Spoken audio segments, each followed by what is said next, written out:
Welcome, everybody. Good to see everybody here today. So, as you know, Kanyu is traveling. He's doing his training as a Johnny. And so, in his stead, today we're going to be doing Shodhya practice as well, and starting off with Shogyo chanting as well. Just want to say a few words before we begin about our Shodhya practice and meditation practice generally. For folks who might be new to meditation, there are several different kinds of meditation. There's sitting meditation, which is part of our Shodhya practice. There's chanting meditation, which is also part of our Shodhya practice. But meditation practice can also be more than just being here at the temple or being in your meditation room or bedroom at home. Meditation can be practiced in the process of riding your bicycle, working, going to work, cooking food, cleaning dishes. Meditation is not so much a defined point in time or defined moment as much as it should be a way of living your life. And that's why we use the term practice. Because it is a practice. It's not a perfection. It's not the be-all and end-all. But it's a practice to cultivate our minds, to cultivate compassion, to cultivate our Buddha nature and our Bodhisattva nature. And what do I mean with regards to cultivating our minds? And this is really probably one of the primary facets of meditation practice.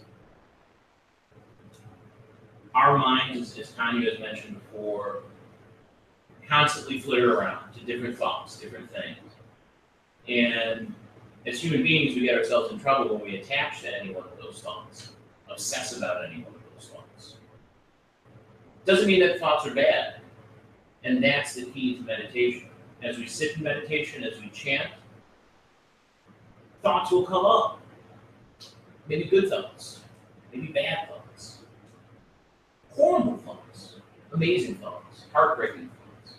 They all come up, and they will. They come up for people who have been doing meditation for 50 years, as much as they come up for people who have done meditation for 50 minutes.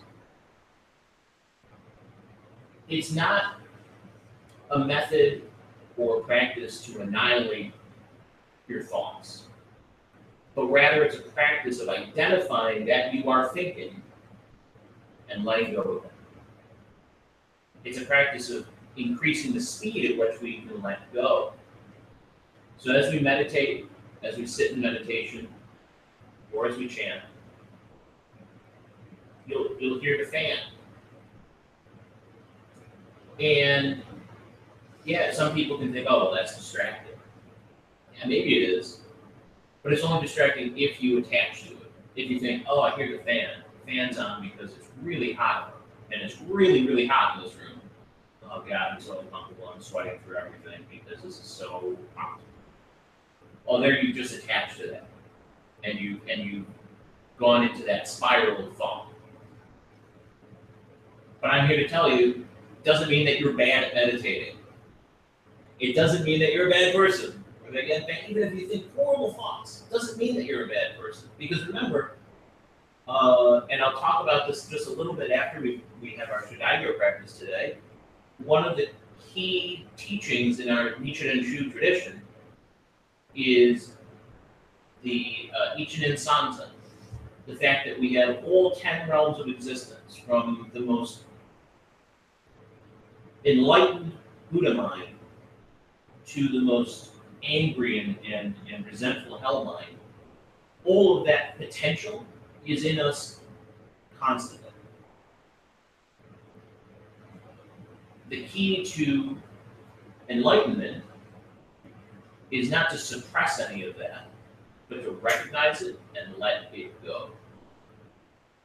And so our practice, there's many different ways to practice sitting meditation.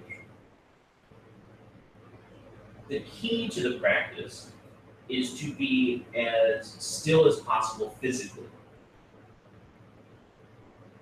If you feel an itch today on your nose, or your back hurts a little bit, within reason, and I say within reason because if all of a sudden you have a shooting chest pain and your left arm goes numb, call the doctor. That's not normal. You know what I mean? But if you feel an ache in your knee, if you feel an itch, recognize it. Don't try to say, "Oh no, I'm not itchy." No, my nose doesn't itch. Of course it does. But recognize that and try as best as possible not to attach to it, not to move your arm to scratch your nose, but to rather stay still. And it will pass. And that's part of the practice, is accepting these uncomfortable things, physically as well as mentally. Letting them go, letting them pass, because they will pass. So a physical stillness is important. I don't think Namu talks enough about that. Not that, and again, this is not an austerity. It's not something to be like, no, you should be in pain and your knee should hurt and everything. They might, and they probably will. They do for me, but it doesn't. But that's not the point. It's not to cause any physical suffering or physical pain. But it's more about practicing being comfortable with that. Not maybe physically comfortable, but practicing being mentally and emotionally comfortable with that and not attaching.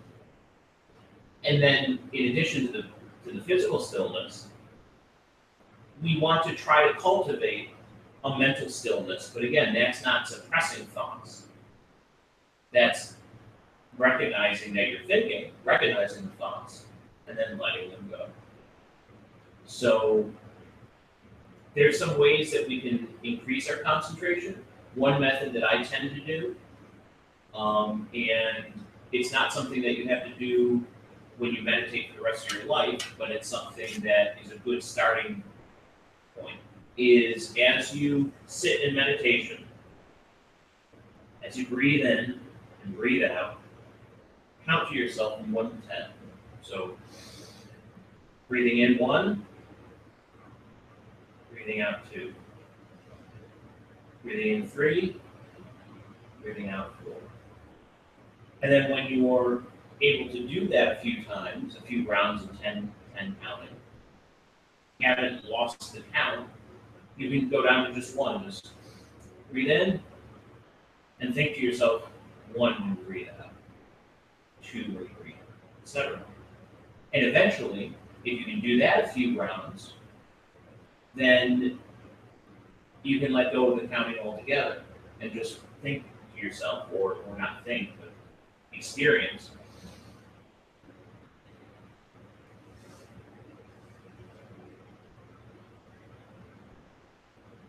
Experiencing that stillness without being distracted by thoughts. So again, thoughts will arise. They constantly will. It happens. But it's a practice of not attaching to that. So as you're breathing in, as you're counting, the reason why I say, well, hey, once you can get through a few times of doing the 1 to 10 counting, then you can try just breathing. It's because try it. It will be hard for you to go from 1 to 10 without some thought popping up that you start thinking about, and then you forgot what number you're on. It happens. But that's the practice of cultivating concentration in meditation, and the practice of letting go of those thoughts. The chairs, which is fine, absolutely fine to do. The chairs we have, I don't think necessarily are the best for meditation. They usually say to use like a straight back chair. I'd say when you're using these chairs, you want to do is swing forward a little bit so your back is not against the back of the frame, and try to make your back as straight as possible. Meditation is very important. So you want your shoulders relaxed, your spine straight, your knees straight, so your legs 90-degree angle. And then try to keep the weight equal. And then also make sure that your mind is focusing on the center.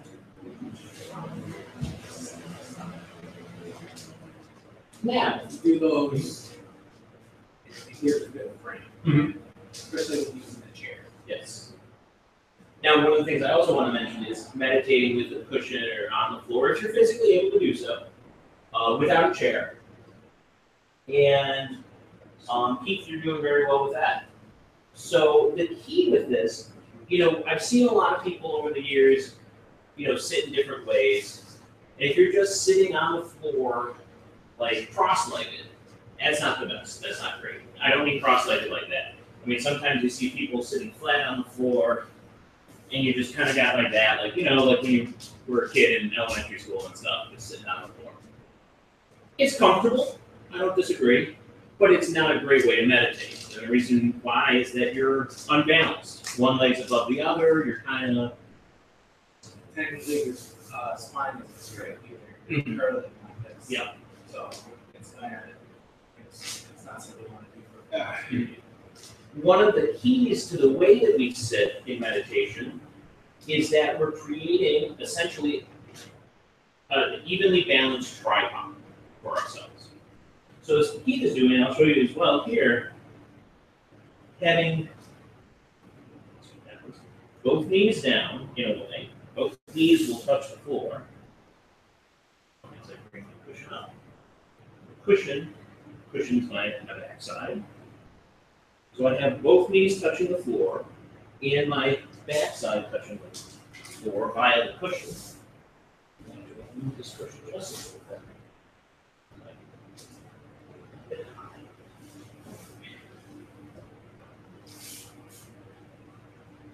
There we go. So like that. So both knees and my back. And so I'm solid. That helps with the physical stillness. Now there's other ways to do that too. Obviously you can move your legs in different fashions. If you're flexible enough, you can even do a quarter lotus, having it on my list, a half lotus, which I'm slipping because of the cushion, so that didn't work. And full lotus is something I'm absolutely not flexible enough to do. Yeah, full lotus is the inner foot then comes up and sits on the other feet. So we have both feet sitting on it. Full lotus, not many people can do, at least in the West. I haven't seen it almost anyone there. Yeah. Like this? Nope, that's not it at all. That's what you're actually way not. You're not sitting I've behind seen some yoga people doing some meditation. Yeah, actually, we have a Jessica, I think, does yoga, and so I think I've seen her actually sit in a full lotus here. But she is much thinner than myself and much more flexible than a yoga And practitioner. the other thing that we do, because obviously it's the Japanese form of Buddhism, is Seiza. Which Seiza is, We're doing it. yeah, what me and Zenshin are doing right now is take some time getting used to. Yeah. It's not easy. Well, I would actually suggest that for some, it can actually be more comfortable than doing the folded legs. I do nothing with Seiza. Yeah. Personally. Because I like it because when you do get used to it, it creates a great, easy to get in and out of center that then your whole upper body is automatically aligned. As long as you keep your shoulders relaxed, your spine will fall right into place. Now, one of the things that you might notice with Seiza is that, remember I said the key to that stability is the tripod, 2 knees and your butt. And Seiza still does that. So your butt's on either cushion or bench. James, I think you got the bench, right?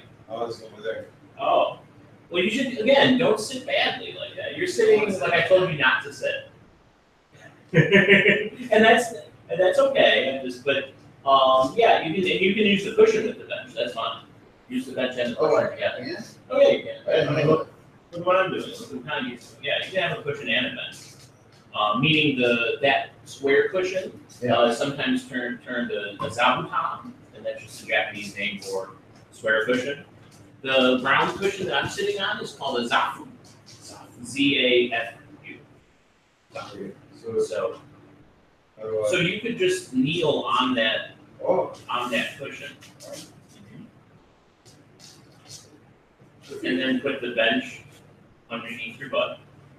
So that honestly, the cushion is literally just cushioning your knees, so your knees don't hurt so much. Because again, we're not, you see, sorry.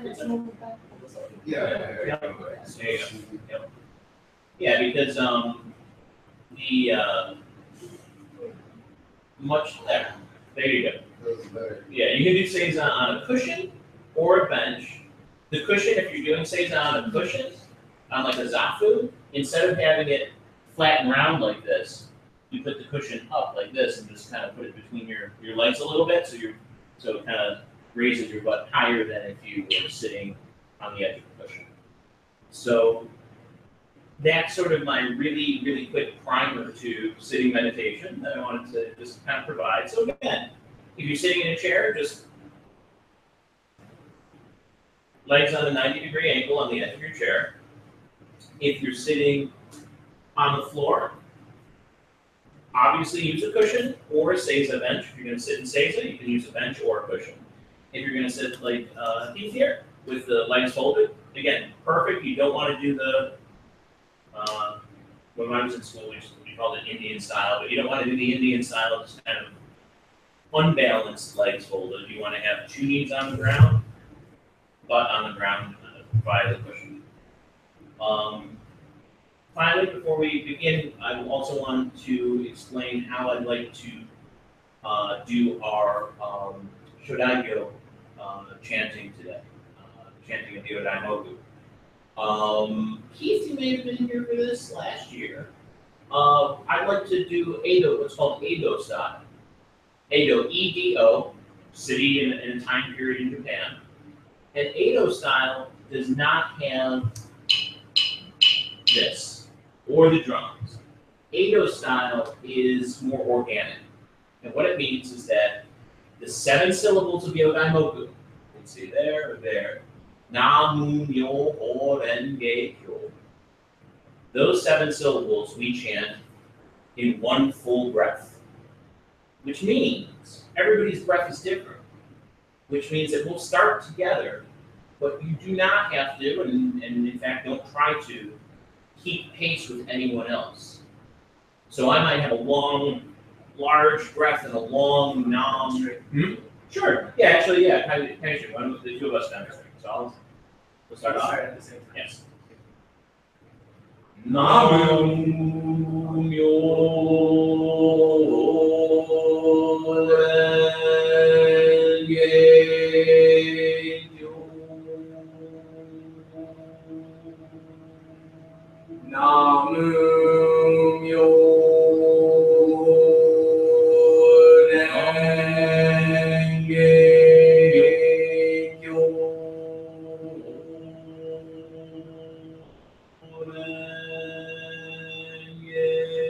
Namu Myoho Renge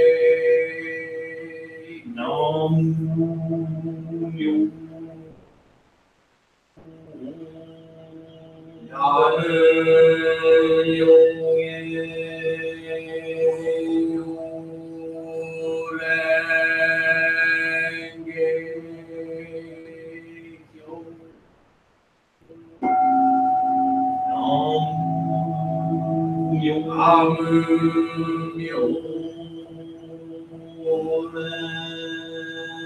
Myoho Thank you. So when you hear the bell at the very end, I'll strike the bell at the beginning, and when you hear the bell at the very end, at that last sort of round thing, finishing up. So you strike and then we'll do 3 last. So after the bell, we'll do 3 Odaimoku. So wherever you are, count that as 1, and then you do 2 additional. Right. So again, so that would be the Edo style chanting today. So I think that would be something fun to try. Okay, so this leading up until Nanya gets back from Shamiko, we're just want to bring up little points about Oban, because we're still in the Oban season. It's kind of a prolonged season that goes over the entire month and a half, basically. I've been thinking a lot recently about filial piety and repaying your parents. You know, it's for me personally, it's been very interesting. A few years, you know, I lost my mother, and then I lost my sister after that, and it was different. It was different. And I constantly think of what am I doing now to really honor them and repay all that I've received from them. Because especially through my practice, I constantly seek all the things that I have received, and really take gratitude and all of the blessings that I had. And if it wasn't for my parents, and I wouldn't have it. So I say it's just a simple remembrance throughout the day, throughout the week, you know, to say, okay, well, regardless of the relationship I had with some of my parents, it's important that I dedicate some of my daily merit to really get the full benefit. Because if I take my merit and I just bottle it up and try to keep it, it's all it does is it's going to degrade it. It's going to start falling apart because, like anything else, it doesn't last forever. And clinging to it is only going to make it degrade faster.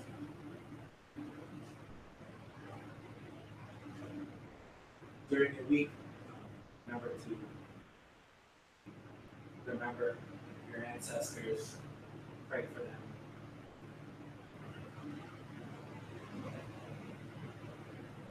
With all your merit.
again.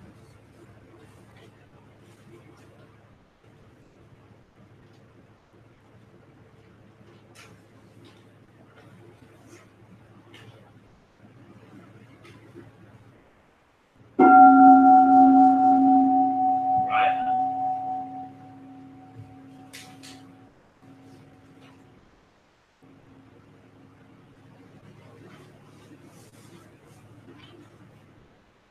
Dojo Khan, receiving the dojo.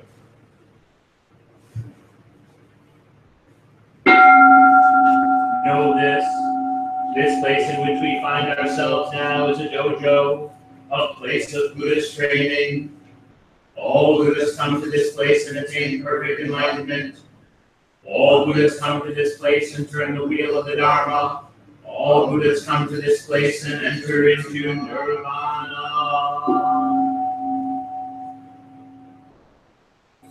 One Sanki, the three treasures. It is difficult to be born as a human being. I have now realized such a birth of the Buddha is difficult. I have now been able to hear it. I take refuge in the Buddha, Dharma, and Sangha. Namu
Something I forgot to mention is with the timing of meditation practice,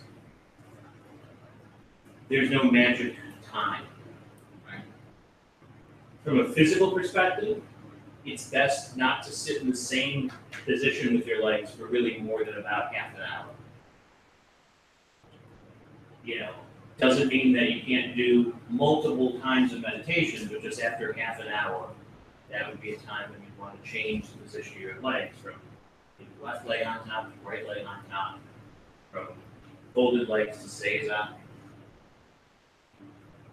I find personally that no less than 5 minutes.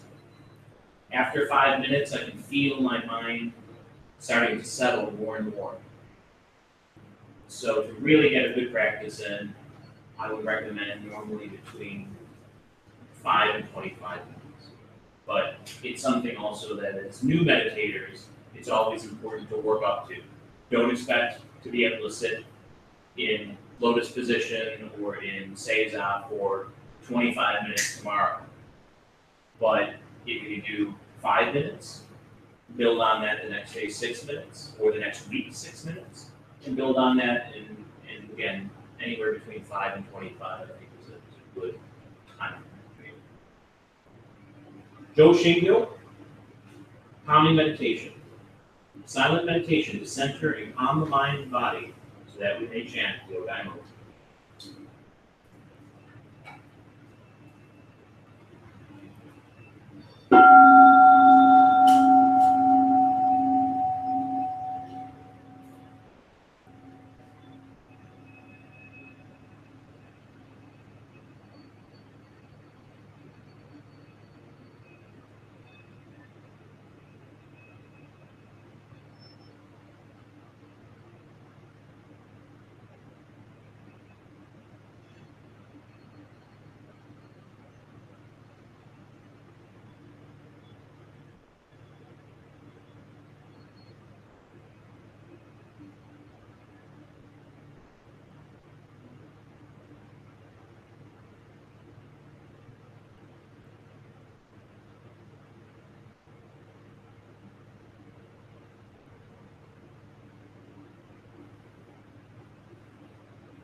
Shogyo, chanting Yodai Moku.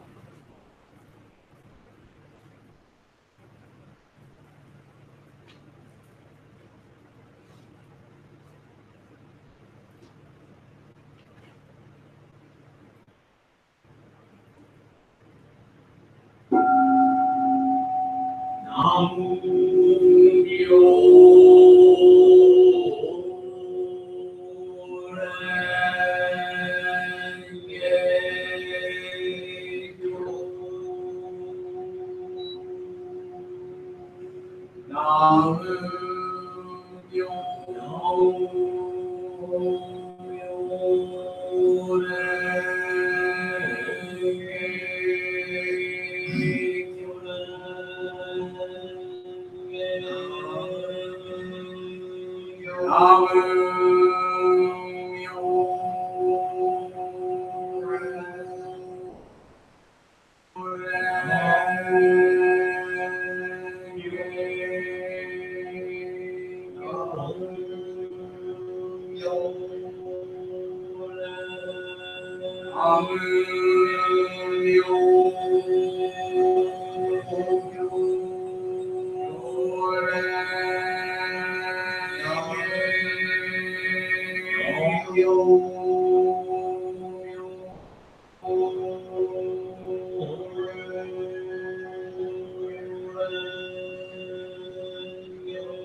Jinchingyo, awareness meditation. Silent meditation to feel the sublime dharma, the Odaimo, the preciousness of life.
respect you deeply. You all will be able to practice the way of bodhisattvas and become Buddhas. May the merits I have accumulated by this offering be distributed among all living beings, and may I and all other living beings attain the enlightenment of the Buddha. Today I wish to especially pray for those friends and members who are in sickness or distress or just have special remembrance.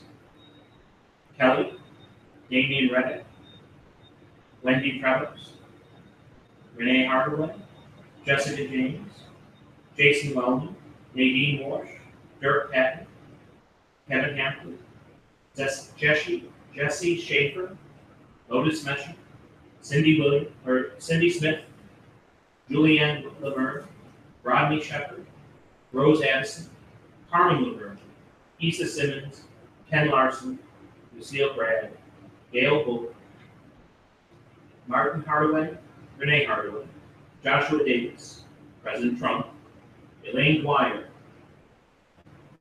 Brent Spooner, Marissa Massey, Sumi Oka, Aishin Valentine, Takanori Furuta, George Schiff, Antonio Ventura, Gene Kazmarsky, Deidre Hossick, Jody Merriman, Bill Merriman, Christy Kazmarsky, Jared Kazmarsky, Armando Rivera, Alyssa Rivera, Elijah Chapman, Jaden Chapman, James Conklin,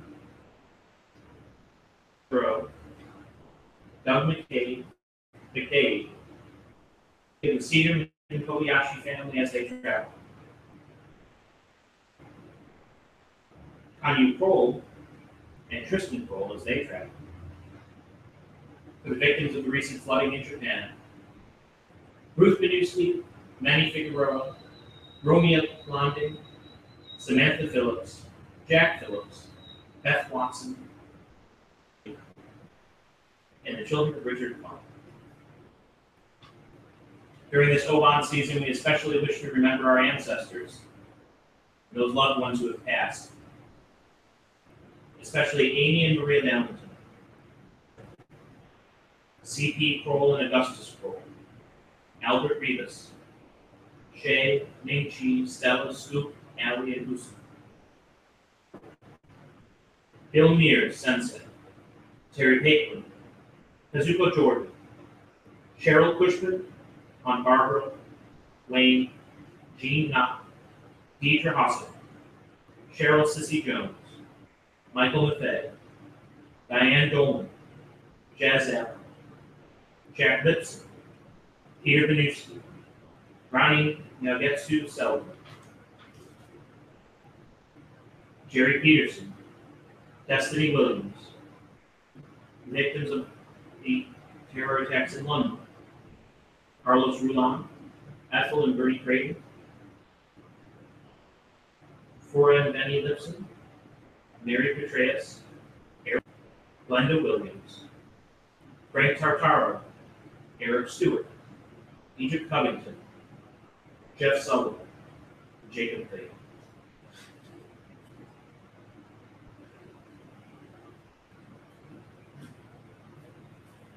Namu Myo Renge Namu Myo Renge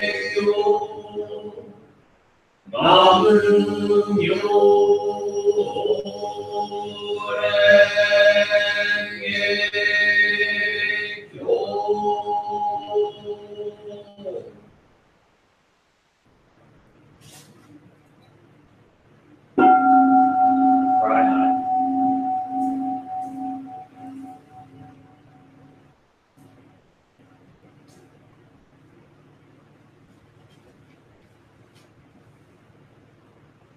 Turn to your shoulder pamphlets.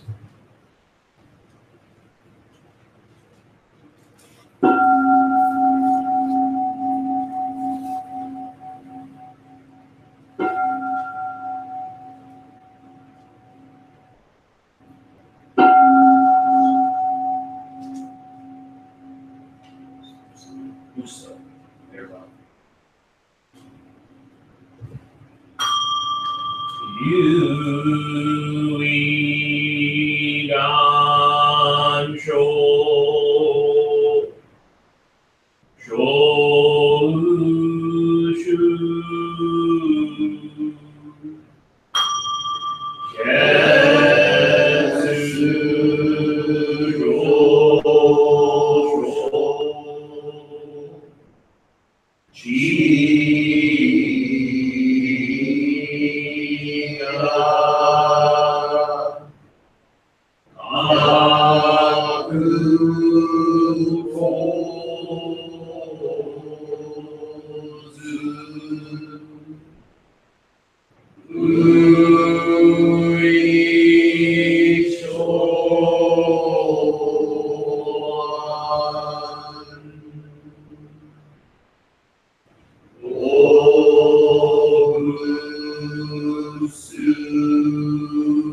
Venerable ones, remember us. Be where you like and come again and under your compassion towards us. That concludes our services. Everyone, I want to thank you very, very much for a really fantastic Shadaigo service. I think the chanting was beautiful. I think the meditation was wonderful. It was very peaceful. I felt a lot of peace today. Thank you. Couple of announcements. As usual, we'll have a photograph and some kimchi and rice afterwards. And pretty much right now. But and a very important announcement that I'd like to make. Our Shami, another one of our Shami, and one of our local priests, Rusho Jeffus, and our Shami from Buffalo. I'm blanking on the name. Hanjo Roman. They're going to be coming to our temple on Sunday, August 6th, for a very special ceremony in remembrance of the Hiroshima victims. So I think that's a really important time, not just during Oban, but just as remembrance of karma, really, that whatever whatever the necessity that of an action that we might have still has significant consequences, and sometimes terribly sad consequences for people. And so we're having a remembrance ceremony August 6th, and Rusho Jeffus and Andrew Roman will be here to lead the service. On Friday, August 4th, is our usual First Friday, and everyone feel free. So it's open. The whole Hungerford building is open usually 6 to 9 p.m. And so a lot of great artists in the building that people like to come and check out. And importantly, our temple will be open. So our temple and our dojo. And I'm not sure if Tristan will be back with the. Tristan's still going to be traveling. I think she'll be traveling on Kanye results mid-August. But we'll be here and not just passing out information for people, but just answering any questions. You're more than welcome to come by, and if there's any Dharma talk too throughout the night, so people have questions. So. Yeah. Absolutely. Anything to add, Christian? Yeah, on August 6th, if anyone is able to bring James. If anyone is able to bring sidewalk chalk, because one of the main so the commemoration is called the Shadows Project. It's where we actually draw in chalk shadows of people. So similar to how they do around a dead body. I have a bunch of sidewalks. Yeah. Good. Yeah. You need that. By August 6th.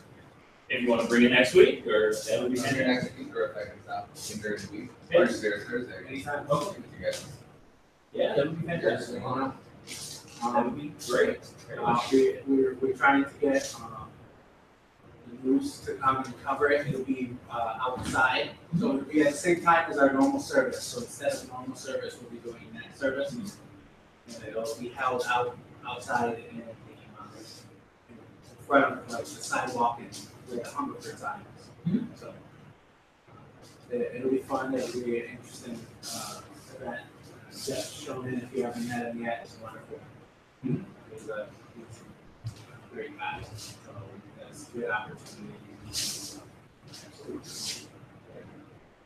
So with that, we'll have lunch and line up for our pictures and everything. Thank you, thank you.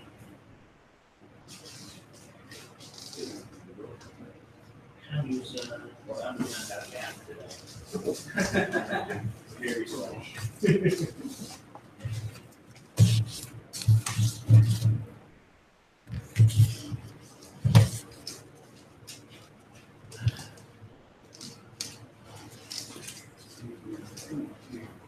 I really like those shells.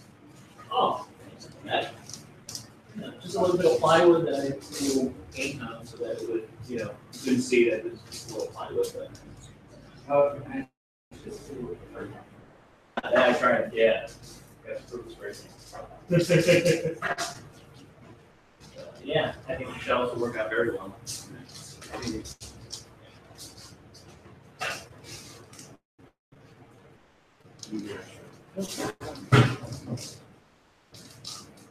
The rest of the chairs we can leave out.